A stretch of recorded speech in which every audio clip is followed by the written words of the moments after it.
dibaiat nanti matinya jahiliyah. Ya. Dan bisakah Ustaz menceritakan apa yang membuat Ustaz dulu bertobat? Jazakallahu khair.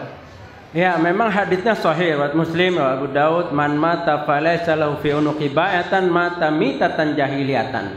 Barang siapa yang mati dan dia tidak berbaiat maka mati jahiliyah. Orang-orang haraki seperti saya dulu menjadikan, tolong dimatiin dulu, dipasangin.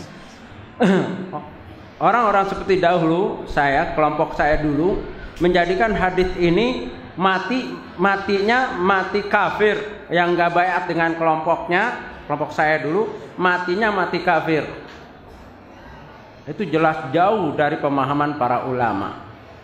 Kalau kita baca Imam Nawawi menafsirkan hadis ini, mata mitatan jahiliyatan, baiatnya juga baiat kepada Imamul Azam, khalifah atau imam yang disepakati oleh manusia mayoritas. Dan baiat itu sekarang nggak perlu lagi begini. Setuju pemimpin kita ini, ya udah selesai. Bayangkan kalau misalkan presiden kita ini harus dibaiat satu persatu, 200 juta salaman, sampai turun lagi itu. Ya, udah. Maka kata Syekh dalam kitab Tamamul Minna, imam ketika tidak ada Imamul Azam, yaitu khalifah, imam yang diakui seluruh dunia, maka pemimpin negara itu adalah ulil amri. Baiatnya ya udah setuju kata diangkat, udah nggak berontak, nggak apa. Ya, yang kemaksiatannya nggak nerima, kan gitu aja. Simpel.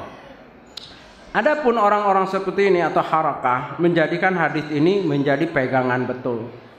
Baiatnya kepada mereka, kalau nggak baiat mati kafir, mati jahiliyah, mati seperti Abu Jahal. Salat, puasa, haji, zakatnya itu akan sia-sia. Ini batil. Makanya Syekh Ali Hasan Halabi menulis kitab, bukunya yang berjudul Baiatus Sunnah wa Baiatul Bid'ah. Baiat yang sunnah, baiat yang bid'ah. Hendaklah dibaca, mudah-mudahan sudah diterjemahkan. Itu indah sekali. Jangan mau ditakut-takuti dengan baiat. Ya Allah.